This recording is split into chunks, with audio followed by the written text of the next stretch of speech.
कहानी की शुरुआत में हम आइस एज के समय में स्क्रैट नाम की एक स्क्वेरल को देखते हैं जो सर्दियों के लिए अपने एकोन को स्टोर करने की जगह ढूंढ रहा होता है। उसी दौरान वो अपने एकोन को बर्फ में जोर से दबाता है।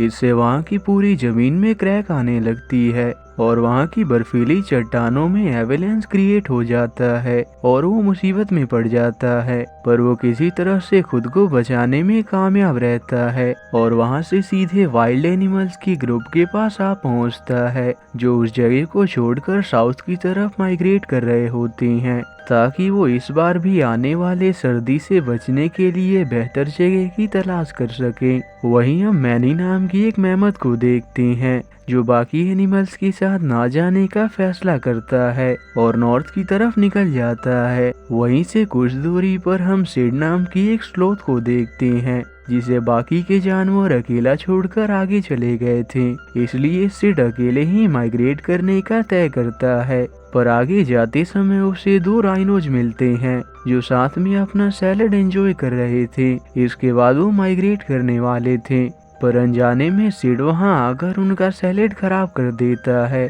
इससे वो राइनोज उस पर बहुत गुस्सा होती हैं और वो सिड को मारने के लिए उसके पीछे पड़ जाती हैं। पर उसी दौरान सिड मैनी से टकरा जाता है। वो मैनी से उसे उन राइनोज से बचाने की रिक्वेस्ट करता है, इसलिए मैनी उसकी मदद करता है और उन राइनोज को अपनी ताकत से डिफीट कर देता है। पर उसी दौरान मैनी और सिड दोनों वहाँ से फिसल कर नीचे आ जाते हैं। वहाँ मैनी उसे छोड़कर अपने रास्ते जाने लगता है पर सिड वापस ऊपर नहीं जा सकता था क्योंकि ऊपर वो दोनों राइनोज उसका वेट कर रहे थे। इसलिए सिड डर के कारण मैनी के साथ ही नॉर्थ की तरफ जाने लगता है। यहीं से सीन चेंज होकर इंसानों की बस्ती में आता है जहां उनका चीफ अपने बच्चे के साथ खेल रहा होता है। पर वहीं से कुछ दूरी पर डिएगो नाम का एक स्माइलोडॉन उन पर घात लगाए बैठा था जिसके साथ उसका लीडर सोटो भी था। वो इंसानों पर अटैक करके उन्हें अपना शिकार बनाने की फिराक में थे,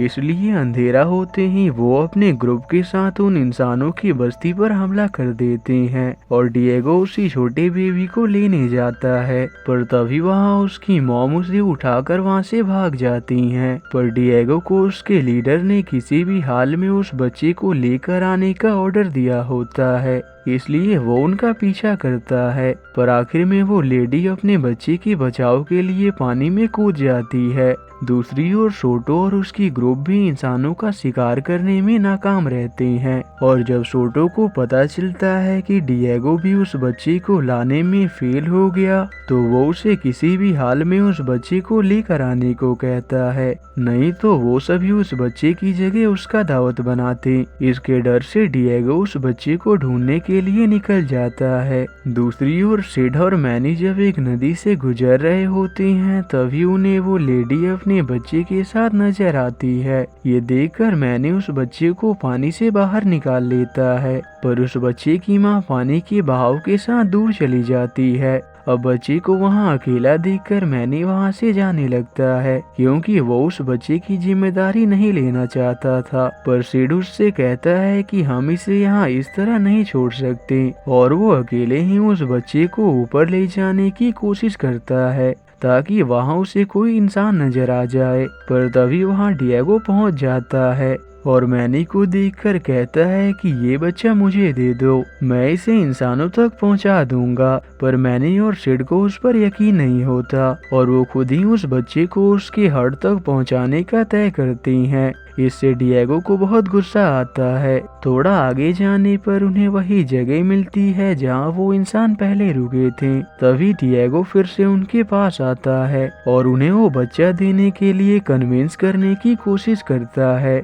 और कहता है कि अभी वो इंसान ज्यादा दूर नहीं गए होंगे, मैं इस बच्चे को सेफली उन तक पहुंचा दूंगा। इस पर मैनी उससे कहता है कि हम इसकी मदद खुद कर सकते हैं और अगर तुम्हें मदद करनी ही है तो तुम हमें इंसानों तक पहुंचने का रास्ता दिखा सकते हो। डिएगो के पास और कोई रास्ता नहीं था क्योंकि वो खाली हाथ अपने लीडर के पास नहीं जा सकता था, इसलिए वो भी उनके साथ जाने लगता है। पर वो उन्हें गलत रास्ता बताता है और उन्हें हाफ पीक की ओर ले जाने लगता है जहां उसकी ही स्माइलोडॉन की पूरी ग्रुप रहा करती थी, ताकि वहाँ वो सभी मिलकर उस बच्चे के साथ मैनी और सिड का भी शिकार कर सकते थे। तभी रास्ते में भूख के कारण वो बच्चा रोने लगता है, पर उसके पास उन्हें देने के लिए वहाँ मिल्क नहीं था, इसलिए वो उसे शांत करने की कोशिश करते हैं। तभी सिड को वहाँ एक वाटरमेलन मिलता है, पर उतने में वहाँ एक डोडो आकर उसे ले जाती है, जो अपने लार्ज ग्रुप के साथ अपने खाने को स्टोर कर रही होती है,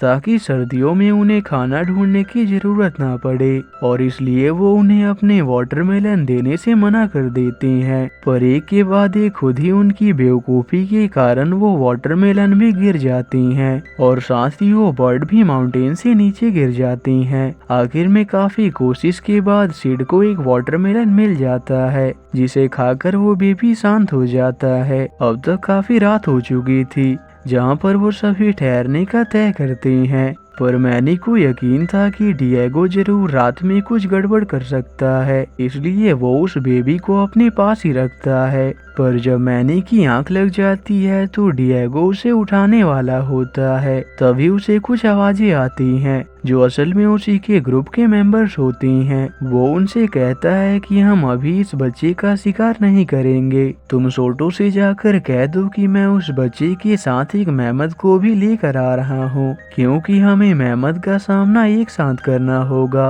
वो सभी उसकी बात मानकर अपने ग्रुप को इस बारे में इन्फॉर्म करने के लिए चले जाते हैं। अगली सुबह डिएगो और मैनी दोनों को ही वो बेबी नहीं मिलता है, क्योंकि वो सिड के साथ था, जो कि हॉट वाटर के अंदर बैठा होता है। वहाँ वो दो फीमेल स्लॉथ को बता रहा होता है कि किस तरह उसने अपनी जान पर खेलकर इस बच्चे को बचाया। उतने में मैनी वहाँ आकर उस बच्चे को अपने साथ ले जाता है और कहता है कि हमें अब आगे निकलना है। पर सिड जब वापस से बात लेने जाता है तो उसे वहाँ वही राइनोज मिल जाते हैं, जो उसके जान के पीछे पड़े थे।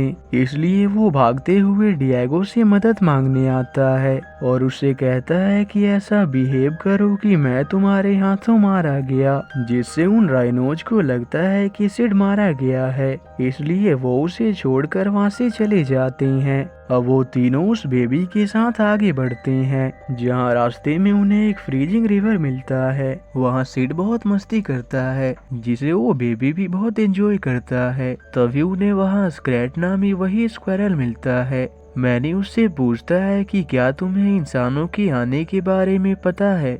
तब स्क्रैट उन्हें स्माइलोडॉन के उन ग्रुप के बारे में बताने की कोशिश करता है कि वो सभी स्माइलोडॉन इसी रास्ते से गुजरे थे। पर इससे डिएगो को लगता है कि अगर मैनी को पता चलेगा कि मैंने उसके लिए ट्रैप बना रखा है तो बहुत बड़ी मुसीबत हो जाएगी। इसलिए वो स्क्रैट को वहाँ से बहुत दूर फेंक देता है। इसके बाद वो आगे की तरफ बढ़ते हैं, जहाँ रास्ते में डिएगो को उन इंसानों का ग्रुप नजर आता है, पर वो जानबूझकर उन्हें भटकाने के लिए शॉर्टकट रास्ते से चलने को कहता है और वो भी उसकी बात मान जाते हैं। तभी अचानक वहाँ उनके ऊपर बर्फीली चट्टान गिरने लगती है, पर फॉर्चुनेटली वो उससे बच जाते हैं और रास्ता बंद होने से वो शॉर्टकट रास्ते से जाने लगते हैं। उसी दौरान सिड देखता है कि वहाँ बहुत से जानवर फ्रीज हो चुके थे।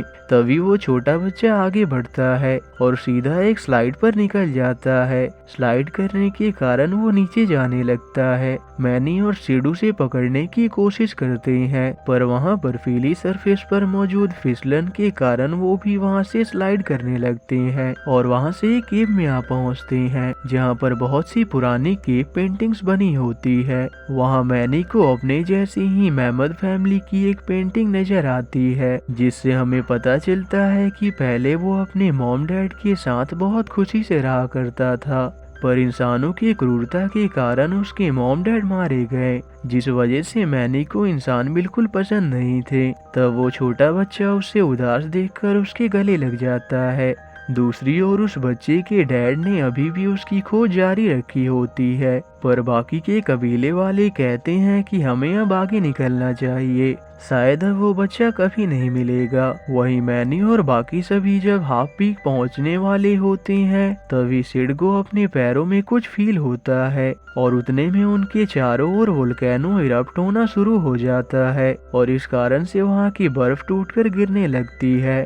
तब मैनी सिड को बचाने के लिए उसे अपनी ट्रंक से दूर फेंक देता है, लेकिन उसी दौरान डिएगो वहां से गिरने वाला होता है, पर मैनी उसे बचा लेता है। डिएगो जब सेफ जगह पर पहुंचता है तो हैरान होता है कि मैनी ने उसकी मदद क्यों की। इस पर सिड उससे कहता है कि दोस्त ऐसे ही होते हैं, सब एक दूसरे की मदद करते हैं। इसके बाद वो तीनों बहुत अच्छे दोस्त बन जाते हैं। वहीं सारे स्माइलोडॉन मैनी और उस बेबी के आने का वेट कर रहे होते हैं। इधर मैनी और उसके साथी रात होने पर आग जलाकर एक जगह ठहरते हैं और अगले दिन अपना सफर कंटिन्यू करते हैं। अब तक डिएगो को उन्हें धोखा देने के लिए अफसोस होने लगता है, इसलिए वो मैनी को बता देता है कि हमें आगे नहीं जाना चाहिए, क्योंकि वहाँ स्माइलोडॉन तुम सबका वेट कर रहे हैं और मैं तुम्हें जानबूझकर गलत रास्ते से लाया, इसलिए मुझे माफ कर दो। पर पहले तो मैनी को उस पर बहुत गुस्सा आता है,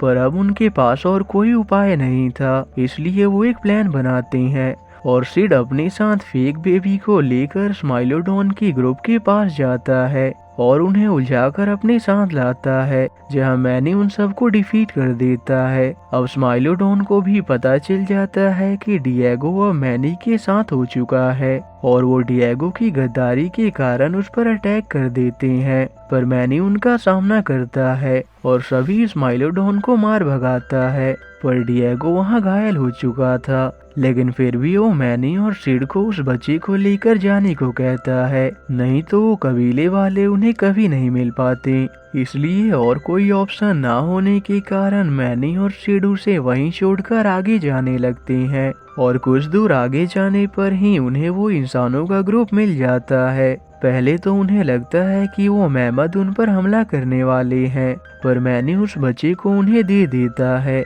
जिससे वो सभी बहुत खुश होते हैं और मैनी के काम से खुश होकर उस बच्चे के डैड उसके टीथ में अपने बच्चे का पेंडेंट डाल देते हैं। यहाँ सिड और मैनी भी बहुत इमोशनल हो जाते हैं। इसके बाद मैनी और सिड उस बच्चे को आखिरी बार अलविदा कहते हैं और वो उस बच्चे को वहाँ से लेकर चले जाते हैं। तभी डिएगो भी वहाँ आ जाता है, जो अब ठीक हो चुका था, और वो तीनों उस बच्चे को उसके डैड तक पहुँचाने के लिए बहुत खुश होते हैं और साथ में वहाँ से निकल जाते हैं। मूवी के आखिर में हम फिर से स्क्रैट को अपने एकॉन के साथ देखते हैं, जो ठंड से फ्रीज हो चुका था, पर किनारे आने पर सनलाइट के कारण वो अनफ्रीज हो जाता है, पर साथ ही उसका एकॉन भी पानी में चला जाता है। तभी उसे वहाँ एक कोकोनट मिलता है, पर फिर से उसके कोकोनट को सेव करने में वहाँ एक वोल्केनो इरप्ट होना शुरू हो जाता है और इसी के साथ ही ये मूवी यही एंड हो जाती है।